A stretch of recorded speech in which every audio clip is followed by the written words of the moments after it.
Switching gears, Haitians are observing a day of mourning a month after the 7.0 deadly quake struck the island nation. And meanwhile, the White House is congratulating the U.S. government for its relief efforts in the country. But critics argue the response has been a disaster, and filmmaker Danny Schechter is one of them. He joins me now from New York City.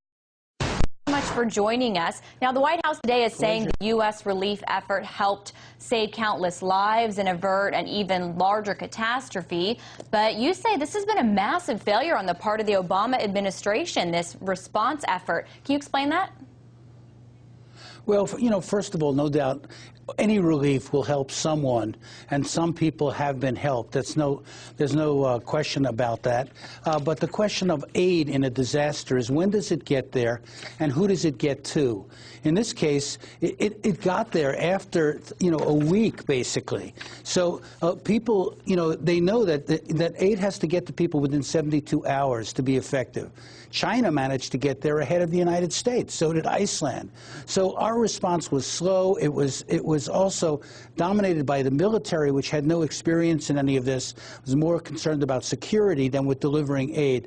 The second problem is that they began delivering aid, to people right around the airport, not to the whole country. They didn't seem to have a coordinated plan and a strategy. The UN, which has had experience in disasters like this, was sort of put in a second-place position. It wasn't really able to share its experience and bring its experts in.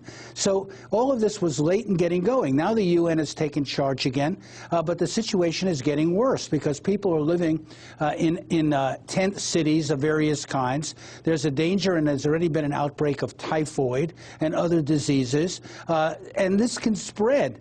Also, a lot of the people who had their legs amputated and were helped are going to start dying because there's no aftercare. There's no help for them. There's no strategy of supporting them. Out of every $1 of U.S. aid, 33 cents goes to the military, 1 cent to the Haitian government.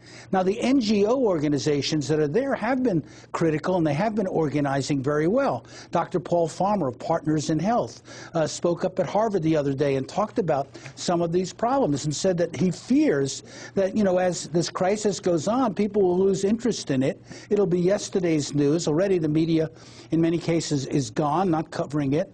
And as a result, continued aid that can sustain this effort and a recovery effort is not going to happen. And so, the people in Haiti are angry about all this. The other day, it was raining, prematurely, and they're terrified. If the rains start coming, there's no place for people to kind of take shelter.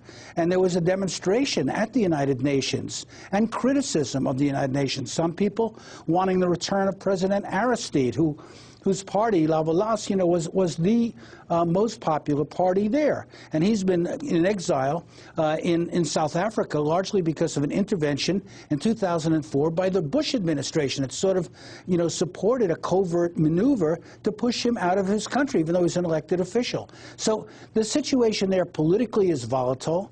In terms of humanitarian aid, there is aid reaching some people in some places, but not enough by everyone's admission.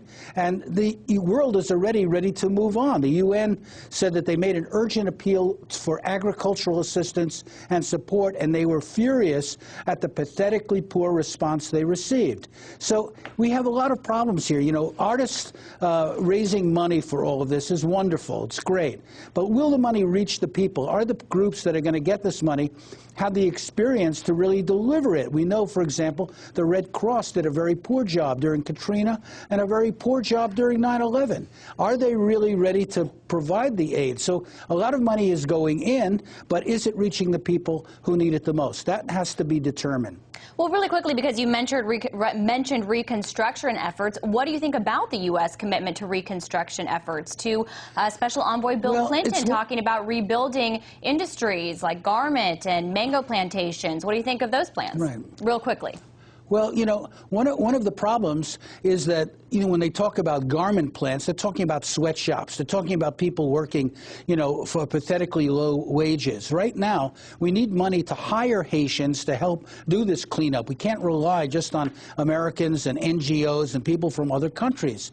And so now's the time to start hiring people, training people to get involved in this reconstruction. The Haitians should decide what kind of reconstruction plan they want, not the United States. And that's the problem here, is that Haiti's sovereignty, Haiti's right to self-determination is being compromised in all of this, and Haitian voices are not being heard, whereas American experts, Bill Clinton and others, are getting a lot of attention. And this is a real serious problem because this will peter out very quickly. You know, everything is here today, gone tomorrow. It was news yesterday. It's not news today. Right. Well, it's news today here on RT, and we want to thank you for joining us. Unimpressed with the relief efforts and the reconstruction efforts in Haiti a month after the earthquake.